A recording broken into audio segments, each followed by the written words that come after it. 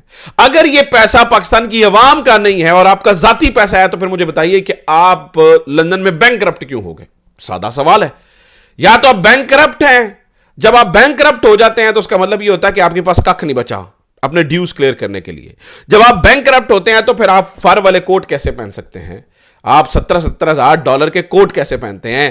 آپ مہنگے برانڈز کے پرس کیسے اٹھا سکتے ہیں؟ کیونکہ مریم نواز صاحبہ کا ماننا یہ ہے, ان کا کہنا یہ ہے کہ میرا اپنا تو کوئی کاروبار نہیں ہے. ٹھیک ہے, تو اگر جو خاندانی کاروبار ہے یہ اگر وہ بینک کرپٹ ہو رہا ہے تو مجھے یہ بتائیے یہ پیسے کیسے افورڈ کر سکتے ہیں؟ یہ کیسے جو ہے نا وہ مہنگے دوروں پہ جاتے ہیں؟ کیسے پورے لاؤ لشکر کو ساتھ لے کر چلتے ہیں؟ اور یہ کیسے ممکن ہو پا رہا ہے؟ میں تو سادہ سا سوال ہے, یہ ممکن کیسے ہے؟ ناظرین کرام اس کا آپ سب کو مطلب پتا ہے. یہ ایک ایسا ترب کا اکا, حکم کا اکا میرے خیال سے کمپین سے پہلے یہ مل چکا ہے. عمران خان جیسے پیناما کو استعمال کر گیا تھا, اگر پی ٹی آئی اس کو ایسے استعمال کر جائے جیسے پیناما کو عمران خان نے استعمال کیا تھا, اگر پی ٹی آئی اس کو ایسے استعمال کر جائے, اگر پی ٹی آئی اس کو استعمال کر گئی, تو ناظرین کرام this will be huge, this will be big, this will be amazing. کیونکہ جگہ جگہ پر پی ٹی آئی یہ کہہ سکتی ہے, جگہ جگہ پر پی ٹی آئی یہ بول سکتی ہے, جگہ جگہ پر پی ٹی آئی یہ نعرہ بلند کر سکتی ہے کہ جو ہے نا وہ اپنے گھر کو جو لوگ بینک کرپٹ ہیں, اپنے ذاتی کاروبار میں بینک کرپٹ ہیں, وہ آپ کے ملک کو کیسے چلا سکتے ہیں.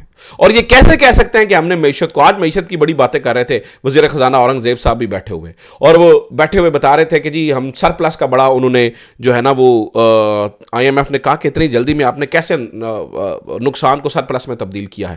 یہ وہ نہیں بتا رہے تھے کہ سرپلس میں تبدیل کیا ہے خیبر پختونخوا نے, سر پلس میں تبدیل کیا ہے بلوچستان کی گورنمنٹ نے, یا سندھ کی گورنمنٹ نے, پنجاب کی گورنمنٹ نے 160 ارب روپے کا خسارہ کیا ہے, نقصان کیا ہے. وہ کیسے منافع میں چلے گئے, وہ کیسے سر پلس میں چلے گئے؟ تو یہ بات تو انہوں نے نہیں بتائی ہے. تو ناظرین کرام جو باہر بینک کرپٹ ہیں وہ آپ کو اور مجھے بیٹھ کر معیشت کی کہانیاں سناتے ہیں. مسئلہ یہ ہے, یہ پورے کا پورا جو آپ ذہن میں رکھیے گا, جو شریف خاندان ہے آج اس کا اس کمپنی کے ساتھ اس خبر نے بھی دیوالیہ نکال دیا ہے. اور مجھے لگتا ہے کہ تھوڑی سی بھی اگر شرم اور غیرت باقی ہوئی تو یہ اس کو چھپانے میں اور اس میں اس کو ڈیفینڈ نہیں کریں گے. ایٹ لیسٹ یہ کر سکیں گے کہ اس کو ڈیفینڈ نہیں کریں گے, لیکن دیکھیے گا ان کے بھونپو بھی آ جائیں گے, اس پورے معاملے کو ڈیفینڈ کرتے ہوئے نظر آئیں گے, اور وہ آپ کو اور مجھے رام کہانیاں سناتے ہوئے نظر آئیں گے. بہرحال جو میں آپ کو بتا رہا ہوں کہ اوورسیز پاکستانیوں نے کیا, اس لیے یہ اوورسیز پاکستانی ان کو ناپسند ہیں. آپ یہ دیکھیے کہ اوورسیز پاکستانی کمیونٹی کی وجہ سے یہ جو نواز شریف صاحب واپس آئے ہیں نا, اس کی وجہ بھی یہی بتائی جاتی ہے اوورسیز پاکستانی, کیونکہ اوورسیز پاکستانیوں نے ان کا وہاں پہ رہنا محال کر دیا تھا. احتجاج ان کے گھر میں ہمیشہ ہوا کرتے تھے, لیکن اس بار جہاں پر گئے ہیں وہاں پر گالیاں پڑی ہیں. ایسا ماحول نواز شریف نے کبھی نہیں دیکھا تھا, اور مریم نواز صاحبہ نے اوبویسلی کبھی نہیں دیکھا تھا, اس لیے یہ وہاں سے بھاگے اور پاکستان میں آئے, اس لیے یہ اوورسیز پاکستانیوں سے نفرت کرتے ہیں. اور دیکھیے نا, وہ میں ایک میرے سامنے سارا میر کی یہ پوسٹ پڑی ہوئی ہے, یہ بھی اوورسیز پاکستانی ہیں, انہیں کے ساتھ ہی ادھر ہی ہوتی ہیں. تو یہ بتاتی ہیں, میں ایک بات تمام لوگوں کو کہ جو ہے نا وہ گوشگوار کرنا چاہتی ہوں کہ میرا خاندان, ان کی زندگیاں رسک پر ہیں. اگر میرے خاندان کے کسی بھی فرد کو کچھ ہونا ہوا تو FIA کے سربراہ محسن نقوی, مریم نواز اور Pakistan high commissioner doctor Faisal اس کے ذمہ دار ہوں گے. اور اوورسیز پاکستانی نہ کبھی کسی سے ڈرے ہیں, نہ کبھی کسی سے ڈریں گے. جس طرح سے اوورسیز پاکستانی آواز اٹھا رہے ہیں. تاریخ میں کبھی ایسا نہیں ہوا اور دنیا کو بھی پتا چل رہا ہے کہ پاکستان کے 25 کروڑ لوگوں کے ساتھ ظلم ہو رہا ہے. میرے خاندان کی سلامتی کے لیے آواز اٹھائیے. میرے خاندان کے لوگ بے گھر ہو چکے ہیں مگر ایف آئی اے ابھی تک چھاپے مار رہی ہے. کل بھی میری والدہ کے گھر ایف آئی اے تھی. کبھی نہیں ڈریں گے انشاءاللہ. میرے اوپر پریشر ہے کہ میں چپ ہو جاؤں لیکن میں چپ نہیں ہوں گی. تو یہ ناظرین کرام صورتحال ہے. دوسری طرف معاملہ یہ ہے کہ یہ خود جو ہے وہ آفریں کر رہے ہیں. خواجہ آصف صاحب نے آج جو ہے وہ کہا ہے کہ ہم تو بات کرنے کے لیے تیار ہیں, یہی بات نہیں کرتے ہیں. ہم تو بات کرنے کے لیے تیار ہیں, یہی بات نہیں کرتے ہیں. تو یہ کہتے ہیں جی ہم نے اسٹیبلشمنٹ سے بات کرنی ہے. تو صورتحال تبدیل ہو رہی ہے, معاملات تبدیل ہو رہے ہیں. لیٹس سی یہ خبر کو پی ٹی آئی کس طرح سے استعمال کرتی ہے. اگر P T I Imran Khan کی طرح, پناما کی طرح اس خبر کو استعمال کر گئی, 24 کے جلسے کو 4 چاند لگ جائیں گے.